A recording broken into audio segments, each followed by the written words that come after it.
The College of Arts and Sciences presents Thinkers, Tinkers, and Talkers.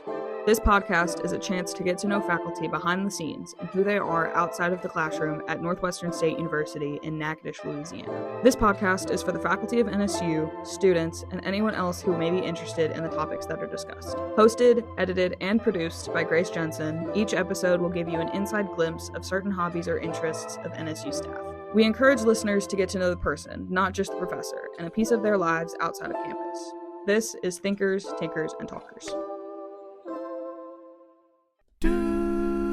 Thinkers, Tinkers, and Talkers.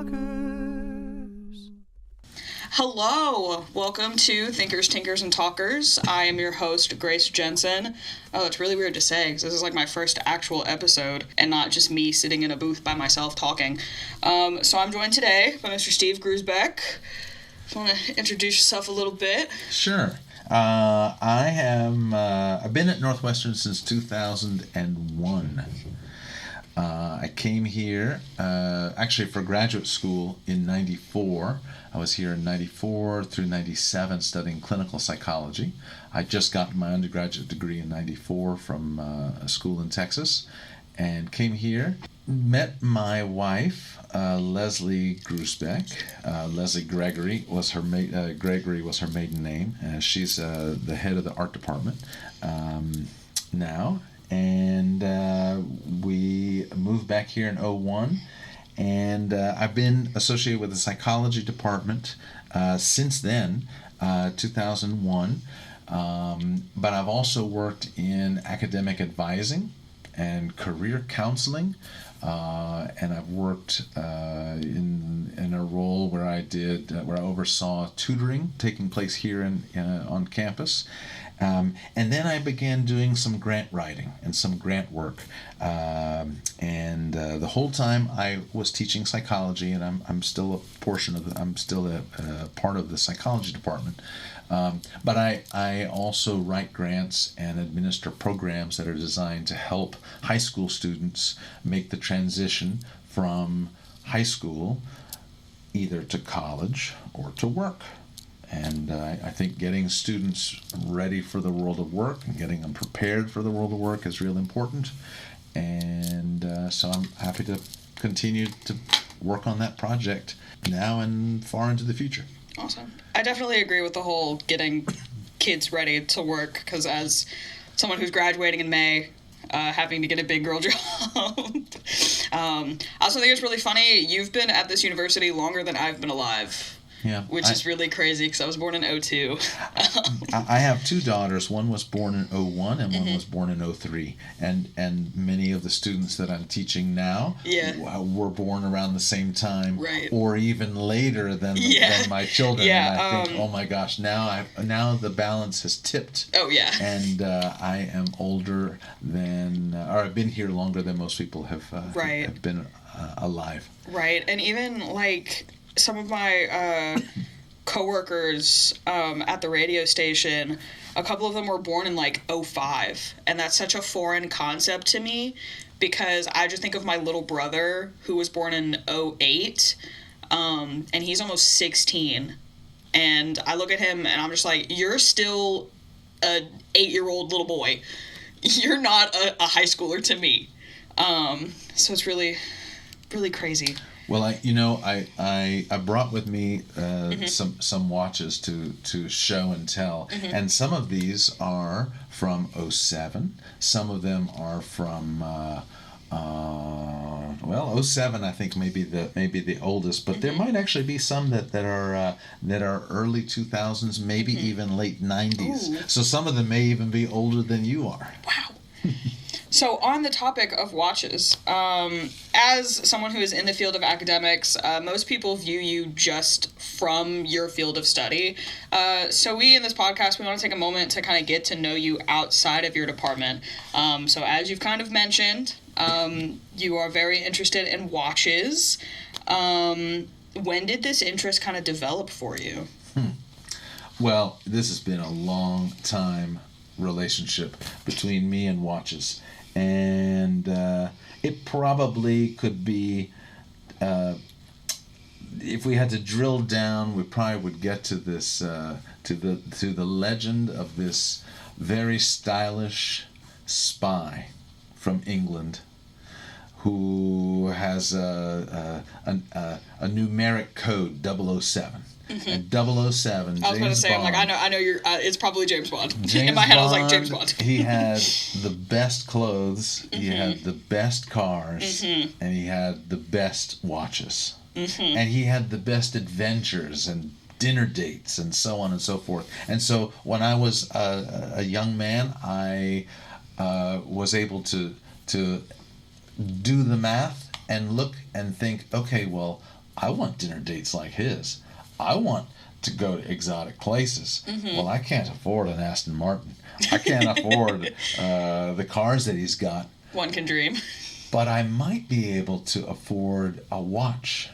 And so from a very early age, I kind of associated watches with like displays or signaling success and signaling like, oh, you've arrived. Yeah. And so I wanted to be like James Bond, and I figured that the easiest way for me to do that would be to work hard and get myself a watch. Yeah. And I'll add that I grew up in Texas, and Texas is one of those places that when you have finally arrived, when you finally made it, one of the things you go out and do is you go buy yourself a very fine watch. Right.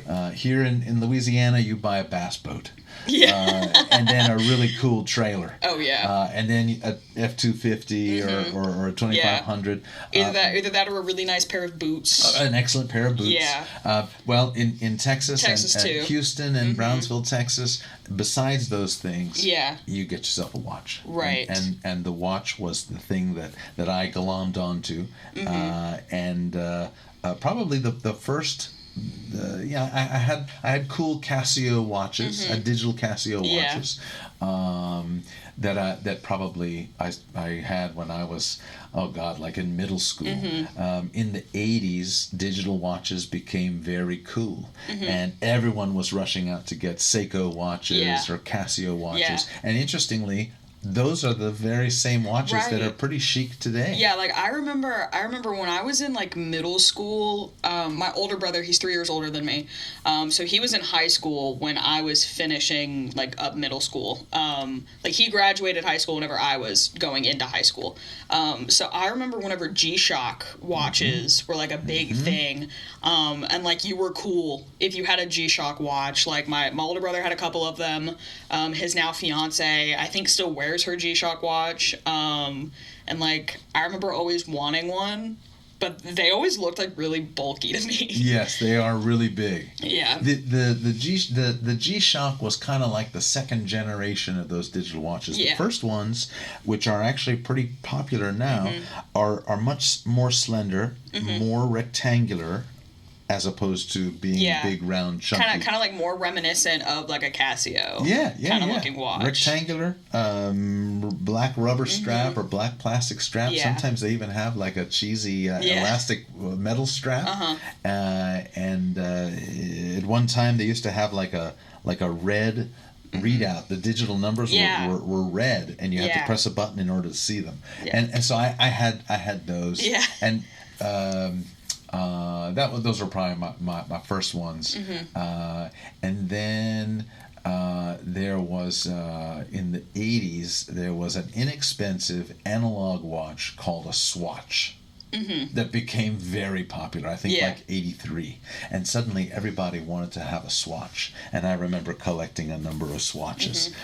In fact, I brought one of them today. And of course, like now, it's like everybody's into the whole like smartwatch craze. Like everyone's got Apple Watches. Like my mom has an Apple Watch. My best friend has an Apple Watch.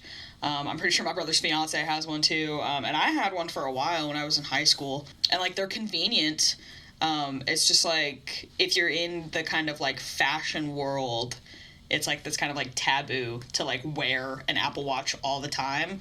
But like now they have like all the cool like fashion bands, like the ones that like my mom has one where it's like an actual like classic wristwatch like band for her Apple Watch. So it's kind of crazy how watch trends, I guess, have, like, changed throughout the years, and, like, what's, like, popular. It's the same as, like, just fashion in general. It's crazy to think of, like, what becomes popular. And especially now that, like, stuff from the 80s and 90s are, like, coming back into fashion, it's like the cycle is, like, repeating itself. Yeah, it's like a pendulum. Yeah. It swings in one direction. Analog was the way to go. And then in the 70s and 80s, the pendulum swung the opposite direction. Yeah. And all of a sudden, everything was digital. Yeah. And everyone would take their old Rolexes and their old analog watches that needed repairs, and they threw them into the junk drawer, and they put on Casios. And then they wore Casios and Seikos for, I don't know, probably a decade or two, until finally somebody started saying, hey, you know what's really cool is this old school watch. And so then all of a sudden, slowly but surely, analog watches come back into style. But now the pendulum is in the opposite direction, and everyone's got an iWatch. The Gruesbeck family does not have an iWatch, because I really love analog watches. I always think of the iWatch as just kind of a temporary tool that needs to be replaced every few years, just like an iPhone. Like nobody walks around with an iPhone that's as old as your little brother. Right. Or an iPad that's as old. Like, they may have it, but they don't use it. But that's one of the things I like about watches so much. That I've got a watch that is older than your brother, older than you. It still works perfectly, and I predict that it will continue to work perfectly for a long time without becoming obsolete. Like my I was about to Apple, say the whole planned obsolescence kind of thing with technology nowadays. It's kind of crazy because I have one of my dad's old, it's not like actually a Sony Walkman, but I just call it a Walkman for lack of a better term. So like I have his old cassette player from whenever he was in, like whenever he was active duty military, from like the 80s and 90s, and then I have an old like CD player, like one of those like bulky little quote unquote pocket like portable CD players. We have one of those. You need a trench coat. You need a pocket the size of a trench coat. You need like man pants pockets. Yes. I wouldn't be able to hold one. You were able to like hold like literally everything in just a singular pocket. And then I have like a vinyl player. I love collecting vinyls just because I love having like physical media. Same with like books. Like I have a Kindle just for convenience sake as a college student. And books are expensive. But I love like the physical, like tactile of like holding something and like working on something. Well, and that's actually one of the reasons why I like watches. Yeah. I print out everything. I print out everything. Yeah. Like even MapQuest, I'll print out my MapQuest, and the students that I travel with, they look at me and they go, oh, it's like you have like you're a pirate and you have a treasure map. Well, yeah, well, it doesn't. And it wasn't too long ago. Like I remember when I was a kid, probably like 7 or 8. Anytime that we would go on trips, even though that like GPS was like a more common thing, my parents would still like print out directions to go places. Well, I do think it's something tactile. Yeah. And all these watches have in common that there's a tactile nature to them. You wind them, you can feel them, they have a nice weight. The strap or the bracelet that they have gives a nice tactile feeling. Yeah. I do really think it does have a lot to do with the senses and paying attention to the feedback that things give your fingers and your ears when you listen to it and your eyes. Yeah. The sensory of it. Is there any way that your hobby and love for watches tie into what you do academically? Because I was thinking, I was watching an episode of Criminal Minds when I was in the gym yesterday, and so I was thinking of like a psychological standpoint, because I know like if you look professional, people are gonna think you are professional. Kind of way, to me at least.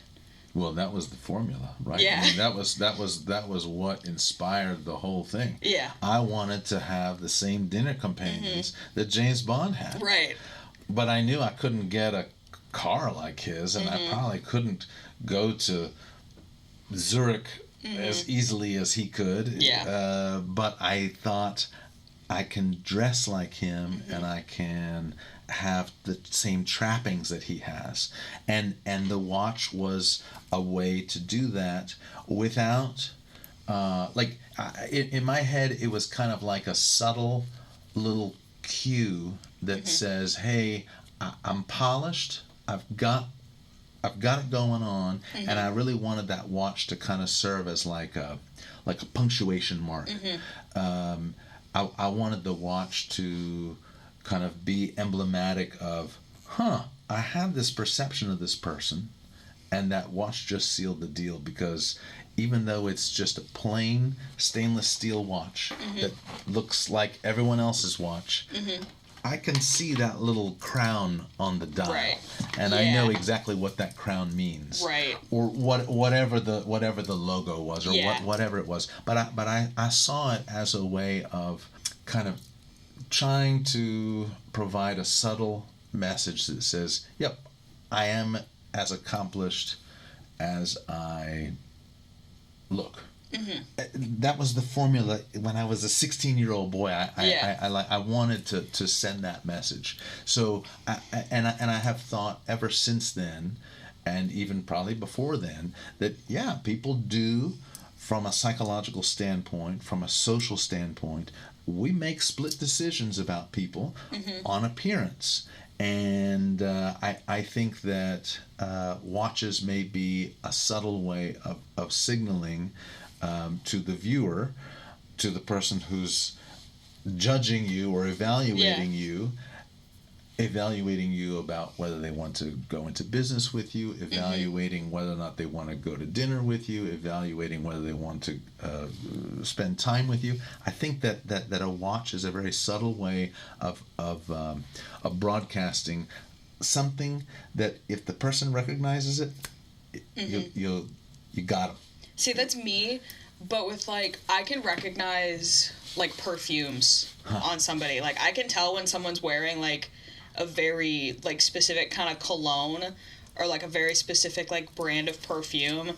Just because anytime that I'm in, like, a department store, like, my dad, he's retired Air Force, but he still works at Barksdale. So anytime I'm at the BX, I'm just perusing through the perfumes and stuff, just, like, smelling different ones.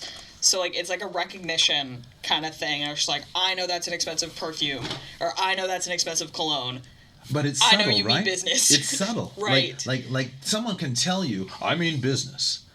But But, like, do you really mean do they business really if you're mean just business, saying or are they just it? saying it? But in I learned it as a young man in Texas that you can broadcast that you mean business if you have a very nice watch, and I don't mean blinged out bright gold with diamonds, subtle but very elegant, and very nice shoes. If you have nice shoes, that was those were the two signals that a gentleman could send out, and it was a subtle message but a powerful one that said, this guy means business. Right. That was the message, and I heard that when I was 14, when I was 15, when I was 16, and then of course media and magazines and movies all emphasize that. So it was like being in an echo chamber. I just heard over and over and over again the same thing that I thought, which was watches and shoes are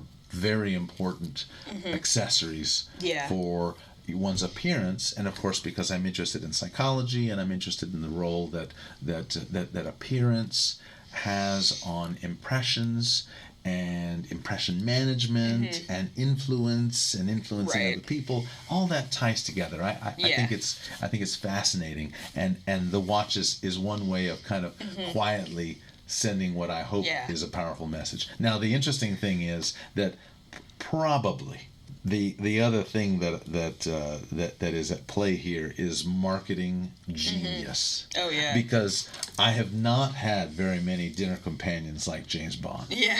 People have not come up to me out of the blue and said, "Oh, Mr. Gruesbeck, I love your watch." Right? They don't say that. In the movies they do. Right. But no one has ever approached me like that. The only people, in fact, who've ever said anything about my watches are other guys about my age who like watches. Who like watches, and they're like, "Hey man, kind of like your watch.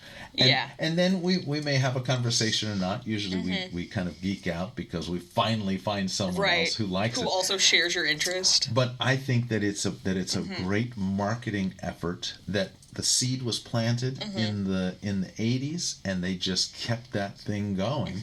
And that, of course, is interesting to me too from a psychology standpoint. I love marketing. Like, marketing? Are you kidding me? That is like the evil brother of psychology. Yeah. That's using all the theories and techniques and knowledge that comes from psychology, but then turning it on its head to manipulate people to do what you want them to do. Yeah. Which, of course, is fascinating to me. And it's something that I really appreciate as well, as someone who's in media and who is like taking classes right now about marketing. It's really interesting to see like how psychology kind of plays into that. How it's like, all right, let's put in a bunch of little subliminal things in all of these viewers' brains. Like, you're just getting into their mind and just picking at it. Yeah. Just like planting them in there. Just That's like, you want these things. And we pay attention to the things that are immediately in front of us. And in media, you have control over what's immediately in front of people.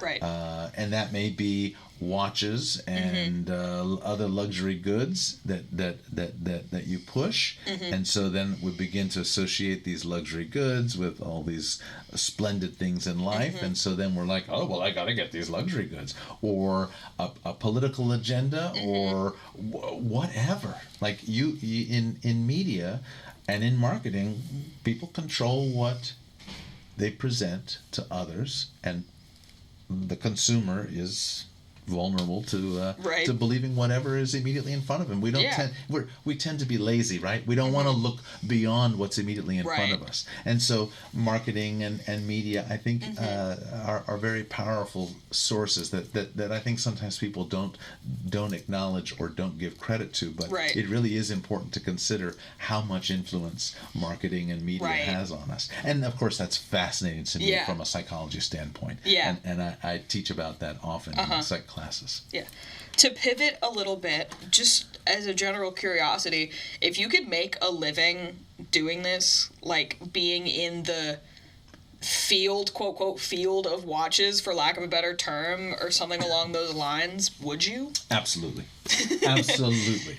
I would, I probably would like nothing more than to spend 8 hours a day looking at somebody's watch collection, like the small one that I brought in today, and admiring each piece. I brought 5 pieces today, and to sit down and to hold these watches and to set them and to change out watch straps and to talk to somebody about them and why they bought them and why they're meaningful. I can't imagine anything better. So if you know of a way for me to make an honest and reasonable living, where I get to play with watches and watch straps and cool little cases, of course.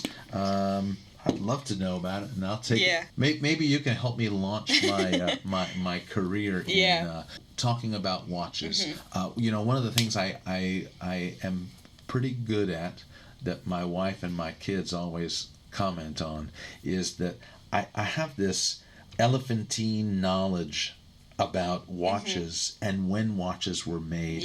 And so in movies, I'm watching for what they're wearing. And it's very easy for me to say, that watch was made in 1998, or at least the late.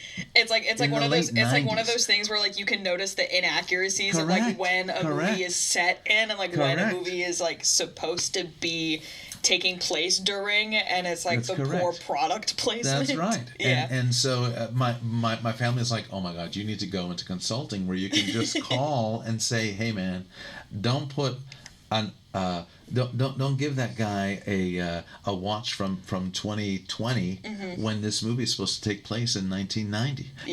Give him this watch instead, right? Not just find fault, but also advise. And I haven't figured out how to monetize that, but that would be pretty cool. I know you touched on when your interest in watches developed. So what do you think is the most valuable lesson you've learned through your hobby or interest in watches? Besides, of course, the whole like looking sophisticated and kind of looking professional in the air of knowing what you're doing in life when it comes to wearing a timepiece? You know, the thing that I think I've learned is that the one of the most powerful messages that I learned is that if you are passionate about something, if you really are crazy for something, you can achieve it. You can achieve that goal. Even if you think, oh my gosh, I'll never get to go to X, Y, or Z, or I'll never own an A, B, or C. Yeah. If you are utterly passionate about it and you immerse yourself in it, you will find ways to get and achieve things that you hadn't really thought you could ever achieve. There are many things that I want to do in life and many things that I'd love to own, but the things that I'm most passionate about are watches. I love great shoes. I love cars, and I like architecture and art. But watches are probably the thing that I know most about, that I've immersed myself in, and I have been able to find fantastic deals, and I've been able to collect over time, right? For I don't know, let's say 40 years. Yeah. I've been able to collect the pieces that I have always liked, and so it is a nice reminder when I look down at this watch or this watch or this one that I set my mind to doing something, to obtaining this watch, to finding this watch, finding a great price, finding it in a perfect condition, and it didn't happen overnight. It took me decades, but I got it, and the watch is kind of a little reminder that, hey, if you put your mind to something and you really dedicate your time and effort to it, you can achieve it. Whether it's buying a watch or it's writing a novel or whatever. Yeah. But this is these little watches serve as kind of physical reminders of that. I don't have any tattoos, but I use my watches as mementos and little touchstones that commemorate the accomplishment that I have. I'll reward myself with a watch, or I'll reward myself with a watch strap, or with a watch case or something. Because I can't buy every watch I want, and I can't buy watches all the time. I go into the poorhouse, but I can buy a new watch strap, or I can buy a new little leather case, and in that way scratch the itch. Right. But still also have something physical and tangible that I can look at and say, oh yeah, I was able to do X or Y or Z. Right. So on that, has your interest in watches taught you something that helps you like de-stress or be more productive in your other endeavors, aside from, you already mentioning like after you accomplish something, like you can reward yourself with like a new piece or a new like case and stuff like that? Or also, does it tie to something nostalgic or a fundamental part of you as a person? Well, yes. yes, and yes. So I will say that one of the things that I really enjoy, every year we get to participate in fall back. In the spring, we spring forward, but in the fall, we fall back. Yeah. And fall back time is a pleasurable time for me because I can sit on the couch and I can pull out my wristwatches and I can set them. And of course, it always requires that we fall back 1 hour. So basically, we gain an hour on that day, which means that I can have guilt-free 1 hour of just admiring my watches. Yeah. And I really do think that watches are interesting to me because they are very, very fine and a lot of attention to detail.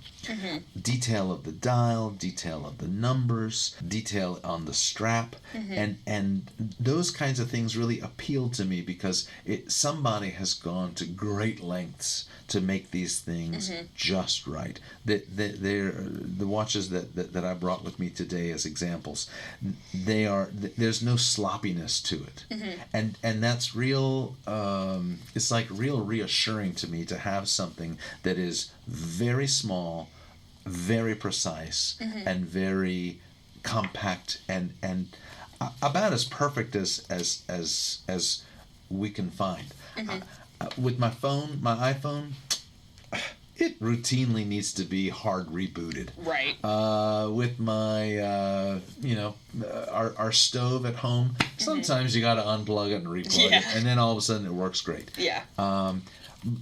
And I don't really worry too much about those things, and I don't worry too much about the hard restart with those things. But I also acknowledge that those things are imperfect, and it's just kind of part of owning them. But wristwatches, there's something kind of nostalgic about it, something old school about it, and I think that at one time it was very important for a manufacturer to make something that was consistent and precise and beautiful, all in a tiny little space.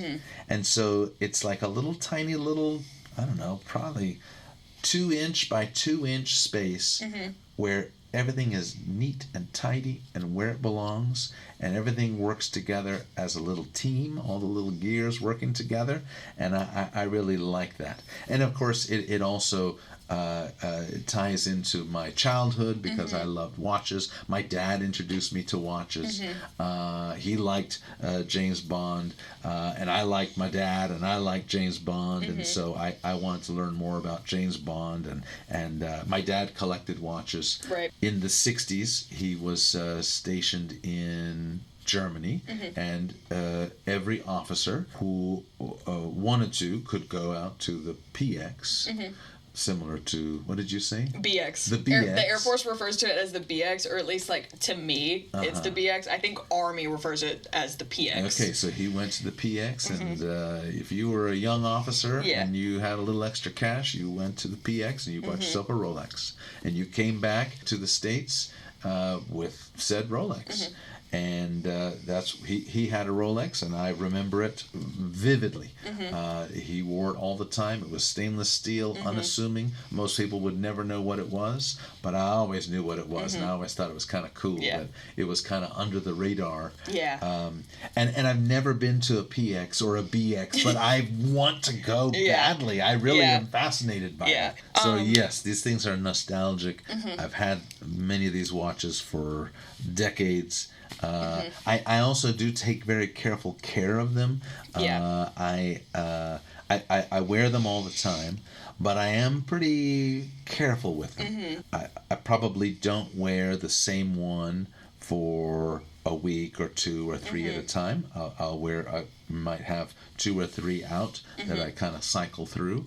And so in that way they can kind of stay in pretty good shape because they're not my daily wear. And then when it needs to be serviced, I take it and I get it serviced. And I will usually return it to the manufacturer. The manufacturer will go in there. They'll do the repairs. Sometimes they offer to do some cosmetic changes to make the case look brand new. Sometimes I do that. Sometimes I'm like, no, I like it with the dings and the scratches because it gives it personality. So they are nostalgic, and I do take care of them. But at the end of the day, they are metal tools, and I see them as serving their function, and they do it consistently, and they do it reliably. Are there any that you've brought today that you want to enthusiastically talk about? Man. I know since it's an audio format, I'm gonna try my hardest to be as descriptive as possible. All right, I'm gonna apologize in advance. I'm gonna set the stage, and then I'm gonna ask you a question. Okay. All right. So I brought 1, 2, 3, 4, 5 watches. I brought 4 watches in a case, and then 1 on my arm. One that you were wearing and I was very strategic when I brought these. I brought one that is kind of a classic field watch. Field watch is probably became popular in the 40s, 50s, 60s. They were like military issue. Right. They're plain, simple, standard issue watches. Right. I brought another one that is that's called a tank watch. That's rectangular. This one happens to be my wife's. I borrowed it. I brought one that is a chronograph. A chronograph means that it's got little subdials that are used to time the different amounts of time. So the chronograph will tell you the hour and the minute, but you can also use it as a stopwatch. Then I brought a kind of classic pilot's watch that also has a GMT feature. GMT allows you to tell time in 2 different time zones. Right. And then I brought a diver, a diving watch. So diving watch, pilot's watch, chronograph, tank, and field watch. And that's kind of like the 5 classic types. We got a pickup truck, we got a sedan, we got a sports car, an SUV, and a convertible. Boom. Boom. Right, and so if you had to have 5, one of 5, if you had to have one of every type, this could be a little mini collection. So I want you to tell me which one is the most appealing, why, and then I'm going to tell you why I think it's so appealing. I feel like the tank watch, which is the rectangular one, I noticed that one first, not only because it's a different shape, but I know that rectangular watches were usually more geared towards like women in like a more fashion sense, at least just based on like my mom's like smaller collection of watches. She's only got like a couple that she's had since she was young, and it's like the smaller profile make it more sleek, I guess. Yeah. So less bulky. Yep. Well, and certainly some of the ones that I brought are intentionally bulky. Yeah. And like masculine, or even like hyper masculine. Yes. But the tank it has always been a little more slinky, a little more subdued, a little more subtle. But at the same time, it ain't that subtle because it's rectangular.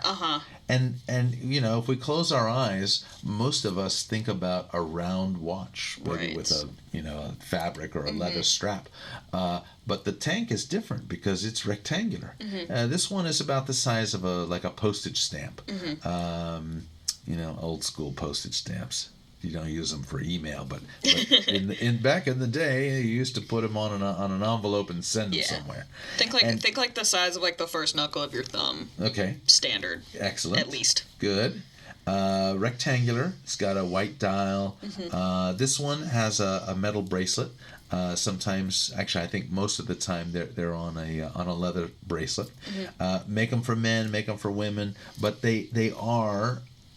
If there was a balance, they do tend to be like the balance would lean a little bit more to feminine. But I think that's pretty cool for either male or female who's wearing the watch. There's something that is a little more graceful, a little more refined than some of these big, heavy diving watches and military watches. The tank watch, interestingly, was I think the first one was made in the early 1900s. I think Cartier was the first company, the French jeweler was the first to produce this rectangular watch. Right around the end of World War I, they produced and marketed a watch that they called the Tank, and in a great marketing move, they presented this tank watch to General Pershing, who had helped France with a military maneuver that involved tanks, these new war machines that were indestructible and powerful. they were cars, but they had metal reinforcement, so you couldn't just shoot them. And they were like cars, but with cannons on them. Right. And they were rectangular, and they could go all sorts of places, and they were indestructible. And Cartier made what they called the tank watch. And the tank watch is supposed to look and resemble a tank, but from above. From like a bird's eye view. So the bird's eye view looks down at the tank and sees the rectangular Right. top of the tank. Right. On the sides is the tread of the tank. And one might even say that this metal bracelet is reminiscent of the tank tread. Yeah. And so what's so fascinating to me is that at once it is this celebration of this war tool, right? This very Right. powerful war instrument of war, and yet it's graceful and Right. elegant and subtle, and even a little masculine, Yeah. even a little feminine. Yeah. Kind of like the juxtaposition of what it was inspired by and the product itself. You got it. And that is so compelling and Yeah. exciting to me. I think anyone can be uber masculine or very, very feminine, but to me the beauty is kind of the juxtaposition. Yeah. And the overlay of these two Right. things that kind of seem like they wouldn't go together, but then they go together, Right. and together they're more beautiful than one could imagine. That's awesome. So I love the whole the inspiration of things based on other things that you wouldn't think that they would be inspired by. absolutely, and you know, Cartier is actually quite famous for doing that, for taking an object that is mundane, Right.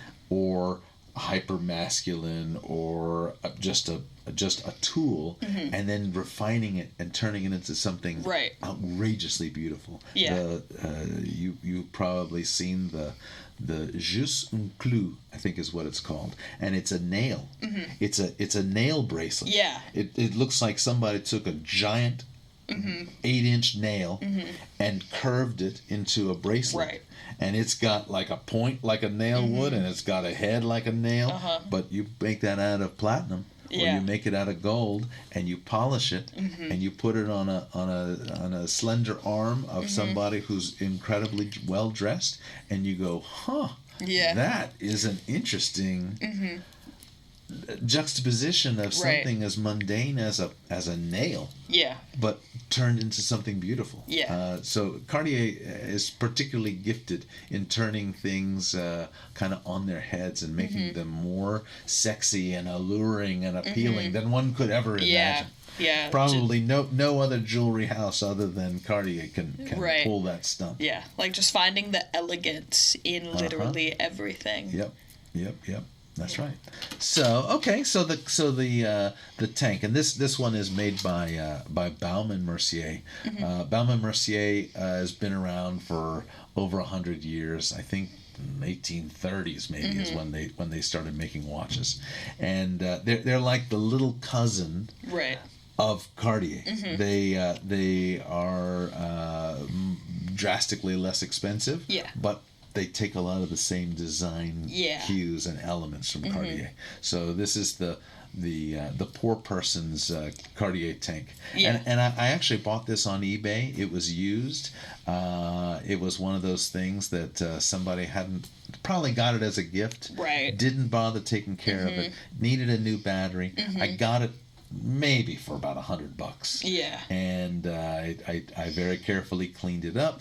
I took it to watch repair place to get a new battery, and I don't know, another $25 more. I wound up with a great gift for, all in maybe $125. Yeah. But it's a cool little watch. Yeah. What else you got? What else you want to see? What's the one that you're like, you know what? I don't like that.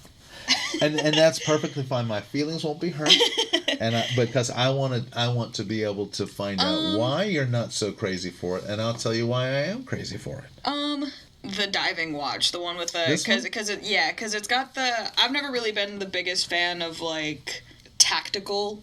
I guess could probably be the term to use to describe the. That is a perfect term. Like the manufacturer just said, "Oh, fantastic! She gets it. It is tactical." 1,000,000%. Just Boy, the strap, because like it reminds me. The strap. It reminds me of like a G-Shock watch strap. Yeah. Like I never really liked. I understood like the popularity behind G-Shock watches, because they were. I'm pretty sure they were like waterproof. Oh yeah. So they're like they were like there was like textbook definition. Sweatproof, bloodproof. Textbook definition like tactical watch. Yep. Like perfect for like not the average human being. Absolutely. And tactical, you could not have picked a more apt description for this watch. So this watch is a kind of a classic diving watch. Mm-hmm. It's on a rubber strap. It is about the size of 2 of these tanks. Mm-hmm. It is round, and it has this gigantic little half circle on the right hand side that covers and protects the crown. The crown is the part that you use to set the watch and wind it. And this watch is it's a modern watch. I think it's from 2007, but it is made using the same blueprint that this company manufactured watches with in the late 40s. I think like 49 they patented this, and then in the 50s this company made these watches, and these were diving watches that were specifically for the Royal Italian Navy. The Royal Italian Navy was given these watches. It issued them along with a handgun and flippers. Right. And the Italian Navy divers would wear a watch like this, and they would use them in their tactical maneuvers. Yeah. So the Italians were famous for these night missions where they would literally climb onto a torpedo and ride this torpedo like it was a motorcycle through the pitch black water.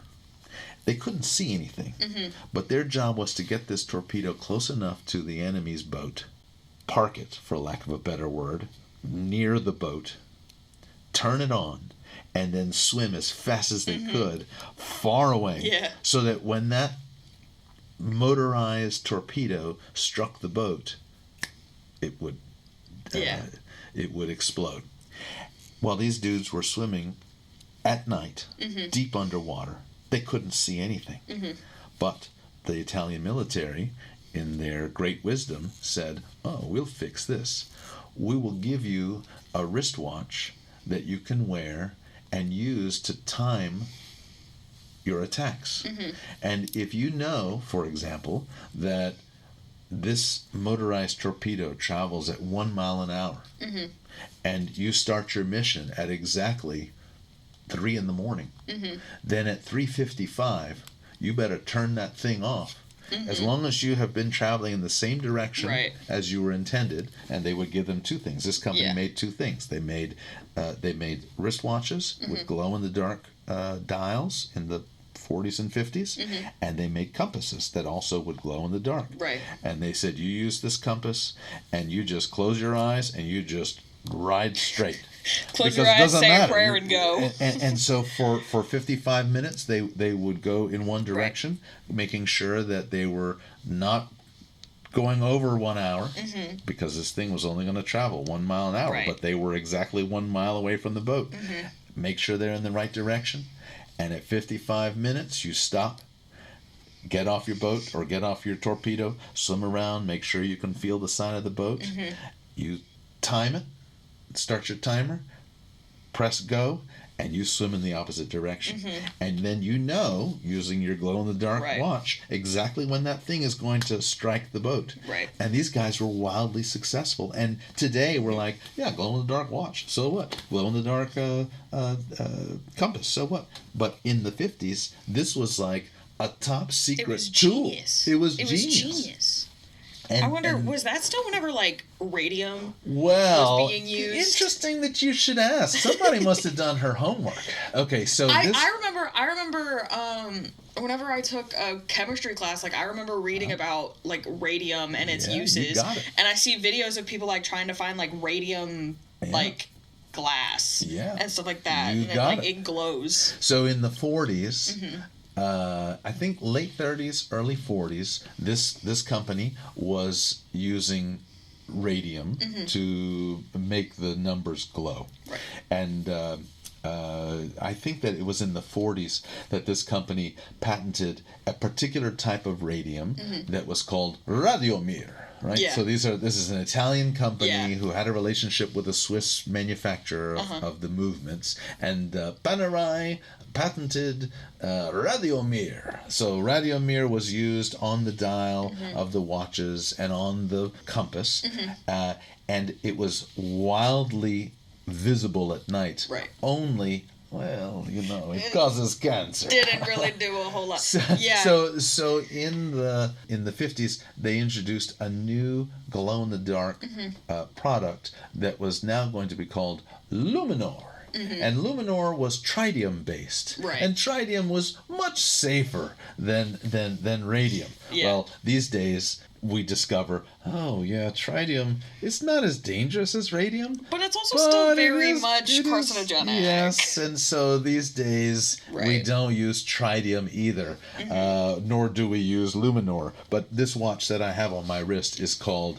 Luminor. It's the Luminor. Yeah. So good research. I like all that stuff. It's also because I remember whenever I was in high school, one of the other schools in my area, because I'm from Shreveport, so I went to Shreve, and then so Magnet High School, they did a production of Radium Girls, the play that's about the girls who would be painting these watch faces, and how like their jaws would start to like decompose because they would lick the paint brushes to make them thinner to more intricately paint the watches.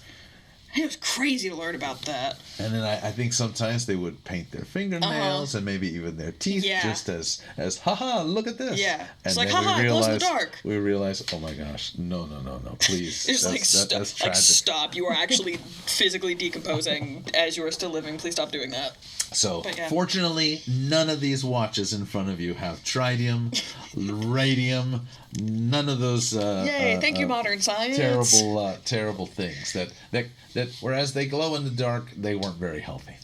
None of these watches could hurt you. Yeah. They're all safe. Yay, science. That's and realizing things are really dangerous. Right. Whoa! What else? The other one I guess I want to proffer is this is probably the one that I bought most recently. Right. It's a swatch, which I thought was kind of cool because, 40 years ago I was buying swatches, and I didn't buy a swatch for 40 years, but this is a mashup between Swatch and Omega. And Omega, of course, is the company that makes the 21st century James Bond watch. But Omega is also famous because they made the Moon Watch, which is a chronograph that was very popular and used, I think, in the 60s and 70s. NASA decreed it as a great watch for space exploration. They are quite expensive. An Omega Moon Watch is quite expensive, but I don't know, a couple years ago Omega and Swatch said, hey, we're going to be buds and let's do a mashup. And so this watch is a swatch. It's plastic. It's got a little inexpensive fabric dial that's Velcro. So it's very swatchy on one hand, but on the other hand, when you look at it, you go, "Oh wow, that dial's pretty elegant." Right. It's the same dial layout as the Moon Watch, the watch that was worn on the moon, but it's plastic, and I think quite affordable and accessible for somebody who says, "Yeah, I kind of like watches." Right. You don't have to spend thousands and thousands of dollars on them. You can. Right. But a couple of these. This one was this field watch was about $150. The Baume & Mercier tank was used. $100 plus $25 to clean it up, and then this Swatch Moon watch, it was a couple $100, Right. but it's a cool watch, and it looks different from everyone Right. else's iWatch. Yeah. And I want something that looks a little different. Yeah. That's a little nostalgic, and that has a permanence to it that we don't find in things with this planned obsolescence. Yeah. Or what did you say? What was the term you used? Yeah, it was Engineered? planned obsolescence. Yeah, that's a big thing in like the tech world. It gets people to keep, specifically like Apple.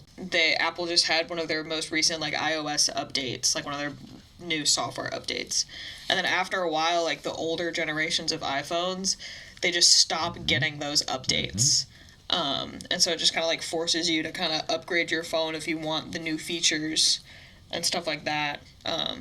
So yeah, like I just recently got this phone last year, and I plan on using it until it literally breaks. Like my dad still has a Google Pixel 2, and I think they're up to like the 9 now. But my dad's like almost in his 60s, so he doesn't need anything super high tech. Right. He would still be using a flip phone if he could.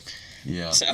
My wife used a flip phone for years and years until, I don't know, let's say within the last decade she finally switched over, and but she loved it. She kind of would refer to her flip phone as her burner.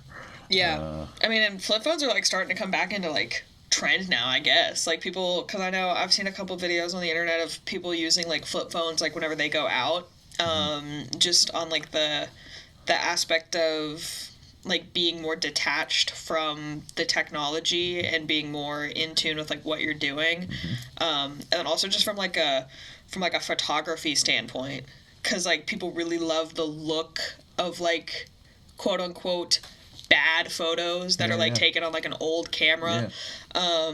So people will use like, people will be buying like old digital cameras, and then like film cameras are starting to get more popular with people who are not in the realm of photography, because I know there are some people who are like film photo snobs. Well, along those lines, I do have to make a confession that is watch related, but kind of ironic.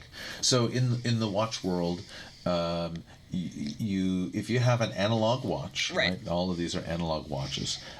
In other words, they've got a dial with numbers and arms that move. Right.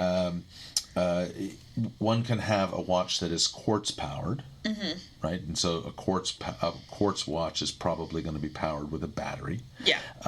And that's like the least expensive and the lowest person on the totem pole, right? Right. That's like, oh, that's a quartz. Now, Yeah. But only among watch snobs, right? Yeah. And then the next thing is an automatic watch, and the automatic watch is entirely mechanical, and it stays wound because it has a little rotor in it that moves along with your arms, and as your arm moves, the rotor moves, and the rotor maintains the charge of the watch. So essentially, if you wear it every day, it is as carefree and worry-free as a quartz, because you don't have to do anything. All you got to do is wear it, and it'll keep itself going.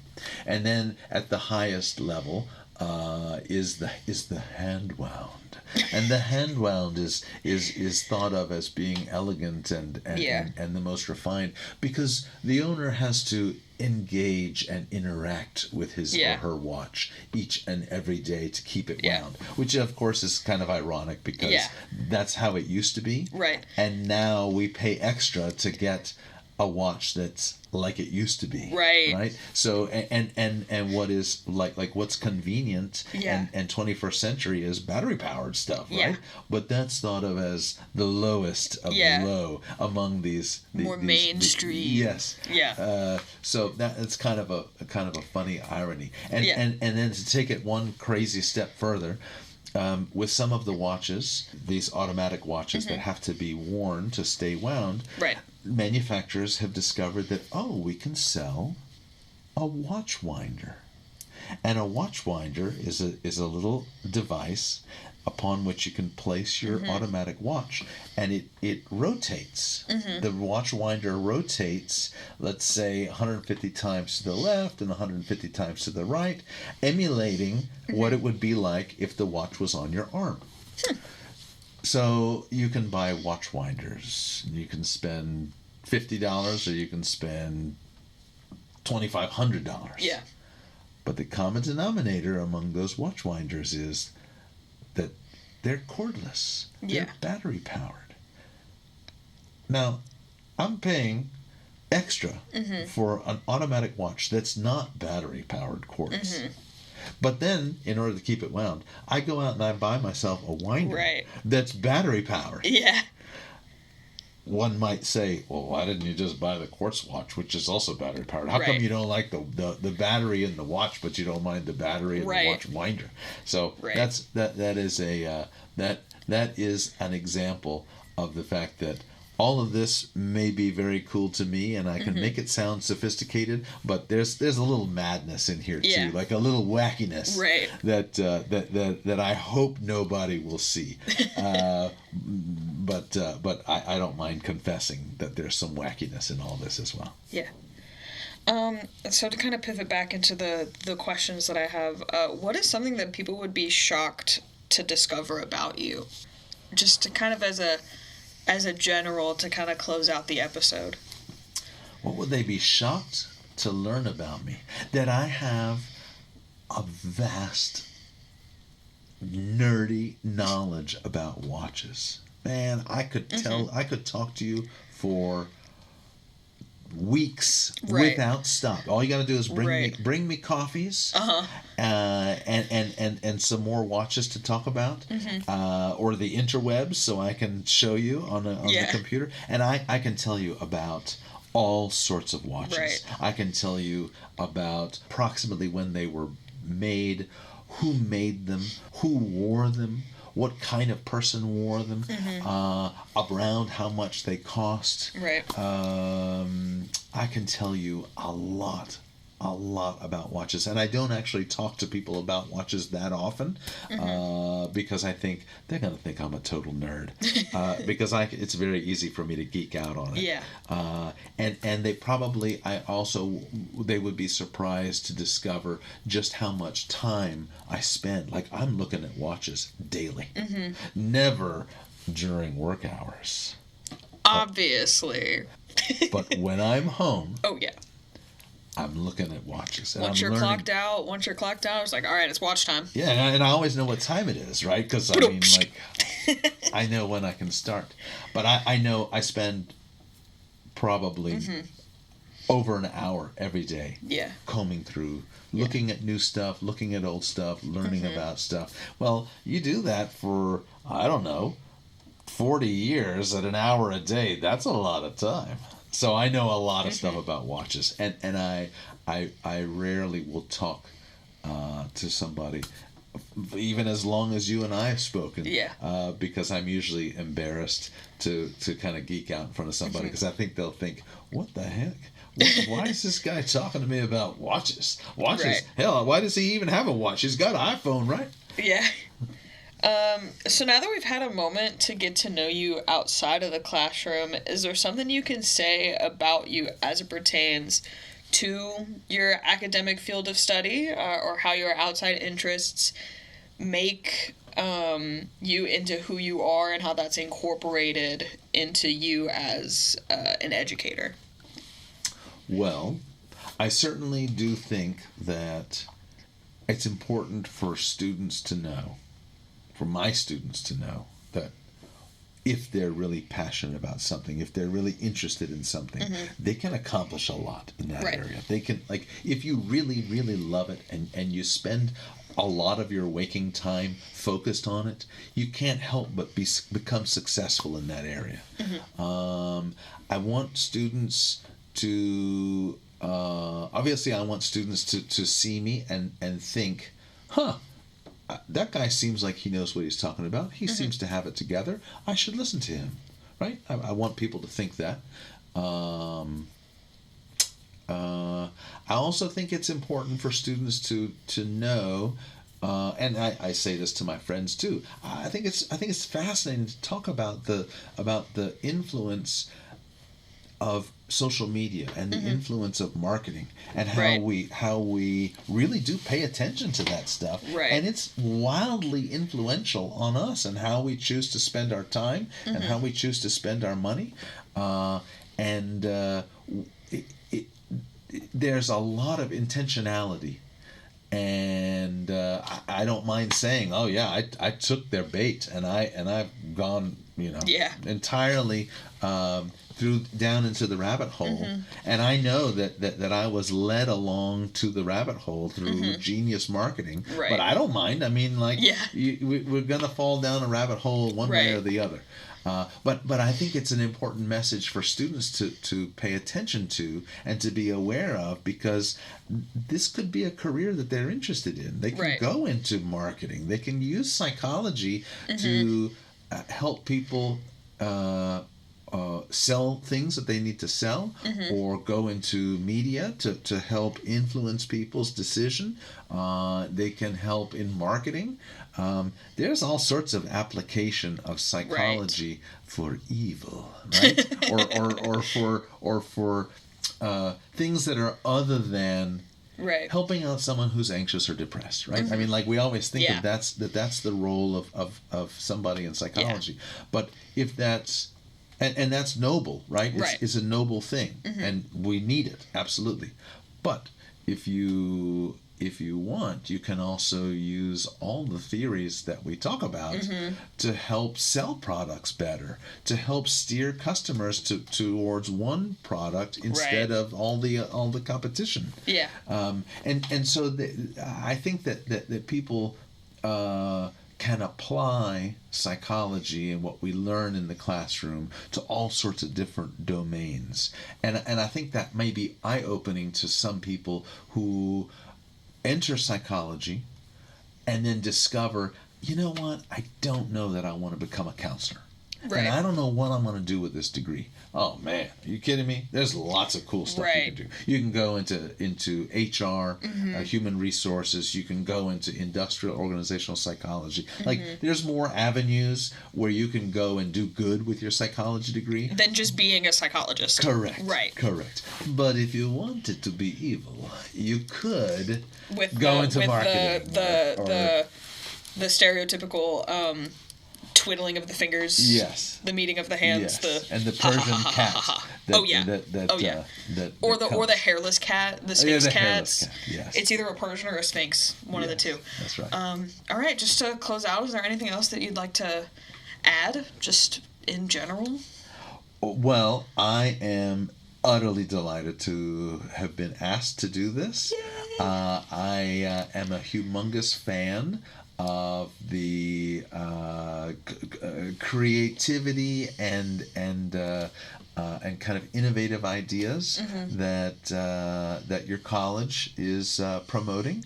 And the moment that I discovered that, wow, you're interested in doing it with interdisciplinary colleges and other colleges and incorporating faculty members from other divisions, man, I was like, oh, I want to do it. I want to do it. Right. And I really am delighted to have an opportunity to kind of geek out and have permission to geek out for a little while and talk about something that I'm super passionate about that probably my friends know about, but they don't know the level to which I'm a nerd.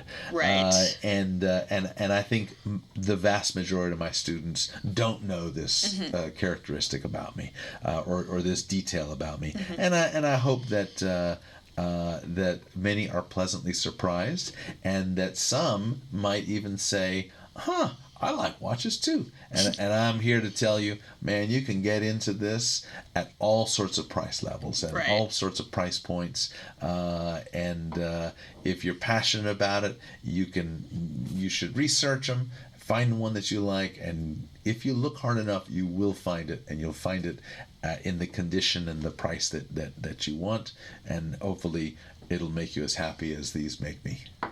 Awesome. So, again, thank you, Mr. Gruesbeck, for coming to yap with me about watches. This was honestly so fun. Thank you guys for listening to this episode of Thinkers, Tinkers, and Talkers. Once again, my name is Grace Jensen. Next episode will be, I'm pretty sure, with Mr. Collier Hyams from the art department. I don't know what we're going to talk about yet, but we're going to talk about something. You can find all of our episodes of Thinkers, Tinkers, and Talkers on the NSULA CREATE Spotify account, as well as the NSULA CREATE YouTube account, and then also on the NSULA website. Again, thank you guys for listening, and I'll catch you in the next episode. Bye!